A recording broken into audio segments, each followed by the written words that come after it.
History is often written in ink, but too frequently it's rewritten with an eraser. Chapters of history, suffering, whole communities' trauma have been blotted out, deemed inconvenient, and forgotten. We're talking about erasure, the way state violence against marginalized groups often gets swept under the rug, lost in archives, and never recorded at all. In this episode, we peel back the silence around 3 stories. Each is a lesson in pain inflicted by those in power, and how quickly the world moved on as if nothing happened. These are stories of state violence and collective forgetting, of memory that almost vanished. I'm your host, Antonio Milian, and this is 10-Minute History, where we believe history should be short, but never forgotten. Our first stop is a small mountain town in Puerto Rico, Utuado, 1950. The air is thick with tension. Puerto Rico, an American colony, has reached a boiling point under the gag law, a law that outlawed Puerto Rican symbolism, including the flag. Nationalists yearning for freedom rise up across the island. In Utuado, men and women take up arms, dreaming of liberation from U.S. rule. But the response from authorities is swift and merciless. The U.S.-appointed governor declares martial law. Early one morning, without warning, American P-47 Thunderbolt fighter planes roar over Puerto Rican towns. They bomb the town of Jayuya, then turn towards Utuado. Residents scream and scatter as 500-pound bombs and 50-caliber machine guns rain down. By the time the smoke clears, roughly 70% of Utuado is in ruins. In one of the first air assaults on American soil since Tulsa in 1921, a predominantly Hispanic community was bombed by its own government. It's hard to imagine, but it's reality. A town of U.S. citizens bombed by U.S. planes, right in the mid-20th century. Yet few Americans today even know this happened. To this day, many in power barely acknowledge it. Some even tried to twist the narrative. Historian Nelson A. Dennis later noted how one official absurdly suggested Puerto Rico bombed itself. The historian set the record straight. The P-47 fighter planes that bombed Utuado and Jayuya were built in the U.S., flown by U.S.-trained pilots who dropped U.S.-made bombs. All of it financed by the U.S. Yet they would have you believe Puerto Rico bombed itself. In other words, there is no question who orchestrated the carnage.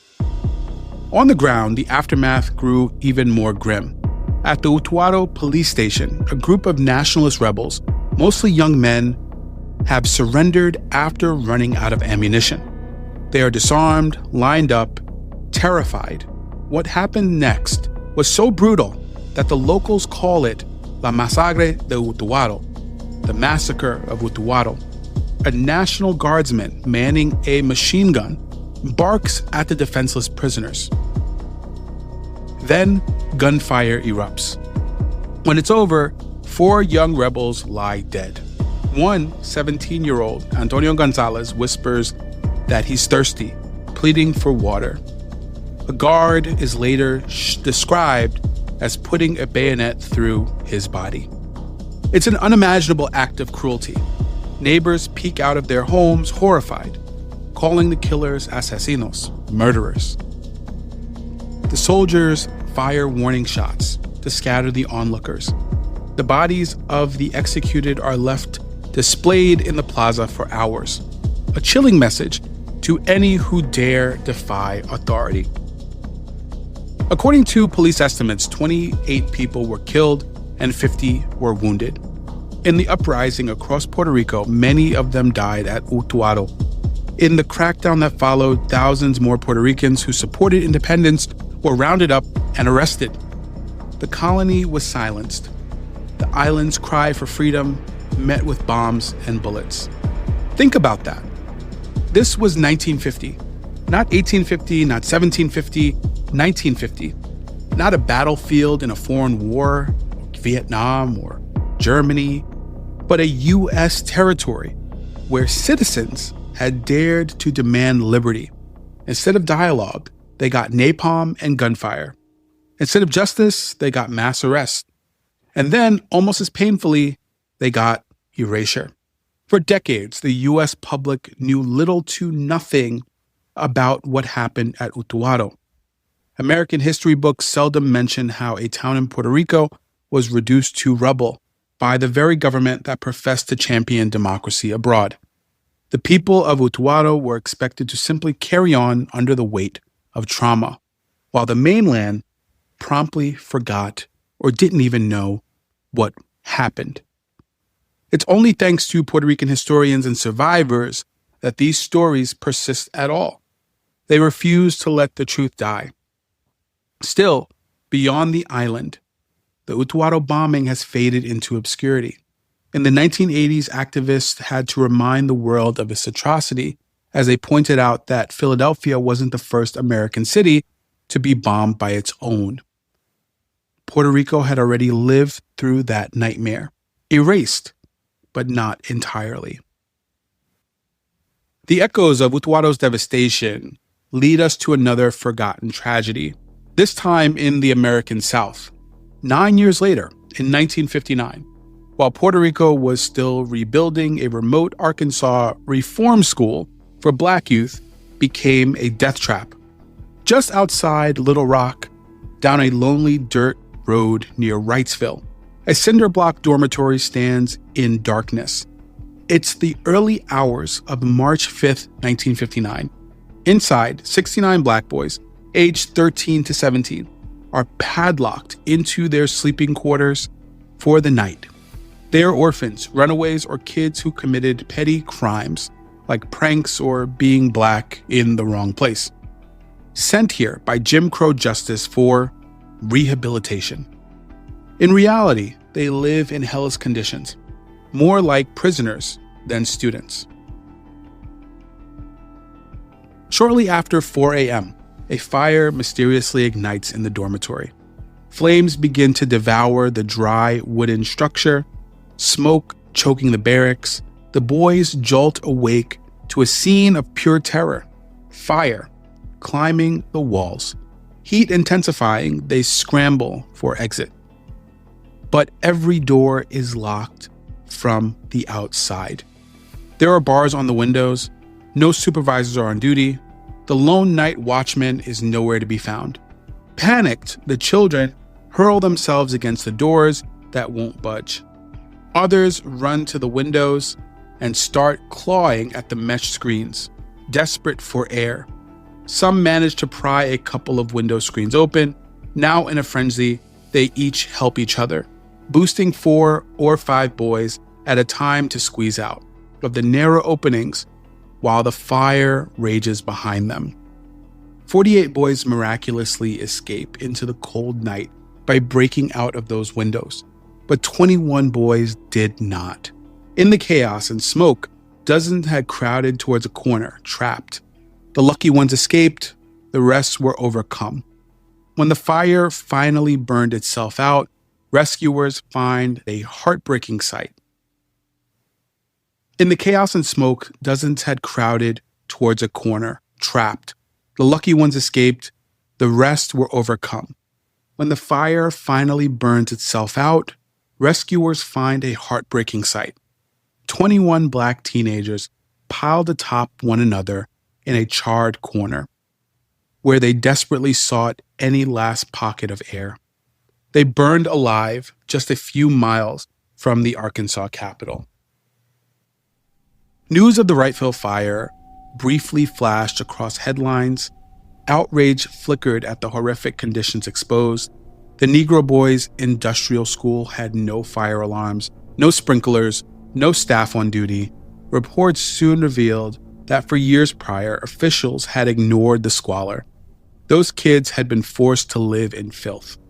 A 1956 inspection before the fire found boys wearing nothing but rags, many with no socks or underwear. sometimes going weeks without a bath. They were children, yet Arkansas neglected them as if they didn't matter at all.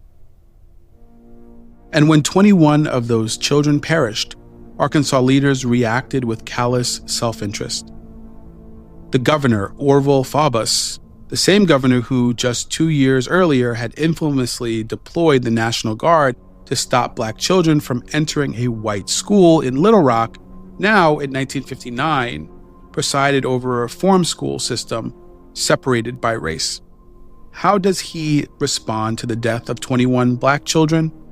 By deflecting blame. At a press conference the morning of the fire, Faubus appeared shaken but swiftly went on the attack.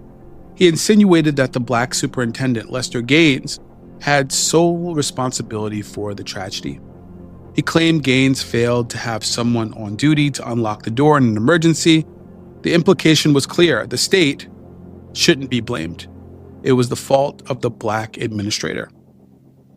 Never mind that his own administration had starved the Negro Boys School of funds. Never mind that the governor's administration had white reform schools that had 2 night guards and didn't lock their dorms at night, while black boys were left alone in a padlocked building. The inequity was blatant. Yet Faubus was guarding against their deaths being used as a political weapon against him. He feared his rival might point out that he'd visited the school and seen the disrepair, but failed to fix it. So he tried to scapegoat Superintendent Gaines for the press. It almost worked. An official inquiry board, handpicked by the governor itself, convened, and to the governor's surprise, did not find Gaines guilty of wrongdoing beyond minor negligence. Still, the governor pushed and ultimately fired him and some staff anyway. He created the illusion of action. In truth, no one was ever criminally held accountable for what happened at Wrightsville. 21 black children were dead, but the world moved on. In the words of Frank Lawrence, the brother of one of the victims, no one knew it existed because of the ability of the state of Arkansas to do such a fantastic job to cover it up. For 5 decades, every year, like 1959 to him, haunted by unanswered questions, Lawrence dedicated his life to unearthing the truth of what he calls the Arkansas secret Holocaust. He's convinced the fire was no accident at all, but a calculated, careful murder designed to kill 69 boys. Whether it was arson or gross negligence, we may never know for sure, but we do know the systemic indifference that set the stage. As author Griff Stockley noted, it was never separate but equal.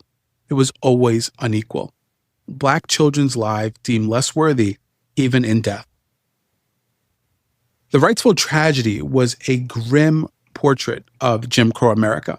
Innocent black lives snuffed out by institutional cruelty. Yet, outside of Arkansas, how many have heard this story? It's an event in history possibly forgotten or unknown by many, admitted one local reporter decades later. In the civil rights era, the fire was quickly buried and overshadowed. Arkansas officials certainly didn't rush to memorialize 21 dead black boys. Their graves received no apologies from the state. Over time, the memory of that night was largely erased from our national consciousness. But like the embers of a fire that refused to die out, some memories persisted. Families like Frank Lawrence's remembered. Activists and writers eventually began to ask questions to ensure we still remember. Still, the horrors of Wrightsville remain a cautionary tale of how a society can willfully forget its vulnerable. Our last story takes us to Philadelphia, Pennsylvania. On May 13th, 1985, a quiet Monday on a residential block in West Philadelphia, row houses lined neatly along Osage Avenue. By the day's end, this neighborhood will earn Philadelphia a grim new reputation as a city that bombed itself. It's hard to believe in the United States of America, a city government bombing its own community. But that day, it happened. And if you ask people across the country about it now, many might still respond with blank stares. The MOVE bombing has been called one of the worst tragedies in the history of Philadelphia and the United States. Yet the MOVE bombing remains largely forgotten nationally. So what led to this unprecedented act? It began with a years-long conflict between Philadelphia authorities and what they perceived to be a radical Black liberation group called MOVE. MOVE was part family, part protest movement, advocating a return to nature and loudly condemning police brutality and racism. By 1985, their neighbors had lodged complaints about unsanitary conditions and loud lectures coming from the MOVE house at 6221 Osage Avenue. Tensions escalated. The city, under its first Black mayor, Wilson Goode, decided it had had enough of MOVE's defiance. That May morning, Philadelphia police, armed with arrest warrants and backed by fire trucks and helicopters, laid siege to the MOVE home. Authorities evacuated the whole block, expecting a standoff. Inside the row house, a dozen MOVE members, including children, hunkered down, refusing to leave. Police Commissioner Gregory Sambor took a bullhorn and addressed them. Attention, MOVE. This is America. You have to abide by the laws and rules of the United States. Then, almost immediately, the assault began. Police pumped tear gas into the house, water cannons blasted, fire and gunfire was exchanged. Though to this day, it's disputed who fired first. MOVE members huddled in the basement with their kids while bullets went through walls. By early evening, with the standoff still raging, the police made a fateful decision. A state police helicopter hovered over the MOVE house carrying a satchel bomb comprised of C4 plastic explosive and Tovex, a powerful incendiary fire starter. The target was a fortified bunker on the roof of the house. Without warning, the bomb was dropped. At 5:27 p.m., it exploded on the roof, igniting a fire. Flames quickly spread through the row house attic. Inside, MOVE members scrambled for safety as the fire began to engulf the building. A horrified city watched smoke billowing into the sky. Firefighters were on site, but incredibly, the police commissioner ordered them to stand down. Let the fire burn, officials said, using the blaze as a tactical weapon to flush out MOVE members. The inferno raged out of control. It wasn't until nearly an hour later that firefighters were allowed to try to douse the flames. By then, it was too late. The fire had spread to an entire city block. It devoured 61 homes, turning a middle-class Black neighborhood into an urban wasteland of charred remains. And inside the MOVE house, 11 people were dead. 11 souls, including 5 children, perished in the fire. The only survivors from inside were one adult, Ramona Africa, and one child, 13-year-old Birdie Africa, who managed to escape by dodging gunfire and running through the flames. Yes, gunfire. Survivors later testified that as they tried to flee the burning home, police shot at or around them, herding them back into the inferno. A police officer ultimately pulled young Birdie to safety, but by then the boy had terrible burns and had lost his mother, who died inside. Imagine the scene. A neighborhood in West Philly lit up like a war zone. Families who minutes ago lived next door now watch their homes burn to the ground. One resident later said, "It's a tragedy. Everyone who was an adult in the city failed that day." The MOVE bombing left over 250 people homeless, in addition to 11 killed.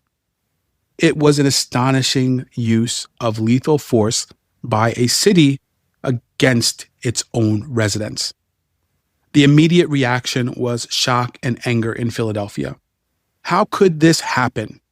How could a law enforcement operation kill children and destroy an entire community? Mayor Good convened an investigation to find answers. The MOVE Commission produced a report, and the final report pulled no punches. It concluded that the decision to drop a bomb on an occupied home was grossly negligent and unconscionable. They stated that such an extreme measure would likely never have been used in a white neighborhood. This was, at its core, an act of racist state violence. Yet, despite the commission's scathing words, no one was criminally charged for the deaths or destruction. No police officers, no city officials. The two top officials who greenlit the bombing resigned, and a civil lawsuit later awarded some damages to survivors. But in many ways, after the media glare faded, Philadelphia tried to move on as if nothing happened. Ramona Africa, the lone adult survivor, served 7 years in prison for riot and conspiracy charges. The irony of punishing the victim. Upon release, Ramona became the voice of MOVE, determined to keep the memory of that day alive. Her voice is filled with righteous fury and clarity about what the bombing meant. Ramona is quoted as saying, "I'm here because I don't want you to hallucinate about the system, about how much this government doesn't care about poor people, about people of color. I want you to know for sure what your government is capable of doing." Ramona also spoke to the deeper pain of how the aftermath was handled, saying, "MOVE is more committed than ever. We know we can never give in to a system that can burn babies, then act like it's business as usual." Those words hit like a punch. Burn babies and then act like it's business as usual. It's a searing indictment of the collective shrug that often follows state-sanctioned horror. Indeed, after the MOVE bombing, there was no national day of mourning, no sweeping reforms of police use of power.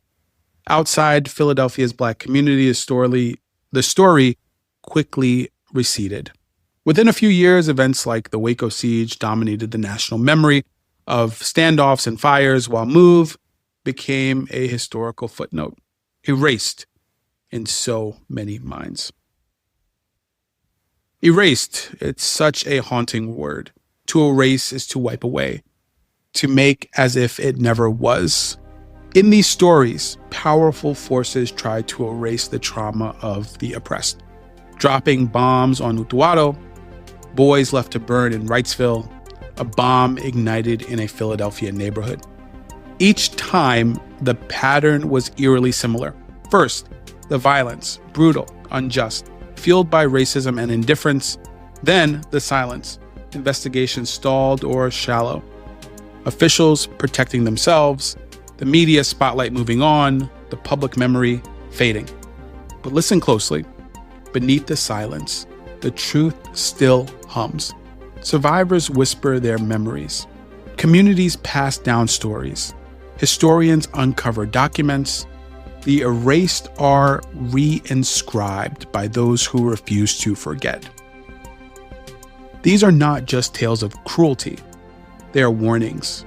What is forgotten is often repeated.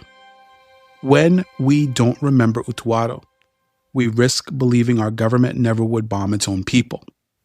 Until it does. When we don't teach Wrightsville, we risk ignoring how easily Black children's lives were discarded and how that devaluation can happen again. Forgetting MOVE means forgetting that even in modern America, Black radical voices were literally burned out of their homes. So we remember, we speak their names, the towns and the victims long ignored. We dig out the footnotes and bring them to the microphone. Erasure is not inevitable. Memory is resistance. By remembering these stories, by saying no, we will not let this be brushed aside. We honor the victims and demand accountability even decades later. I'm your host, Antonio Milian. Thank you for listening to 10-Minute History Lessons. Until next time, stay curious, ask questions, and take care of each other. And don't forget to like and share this podcast. Thank you.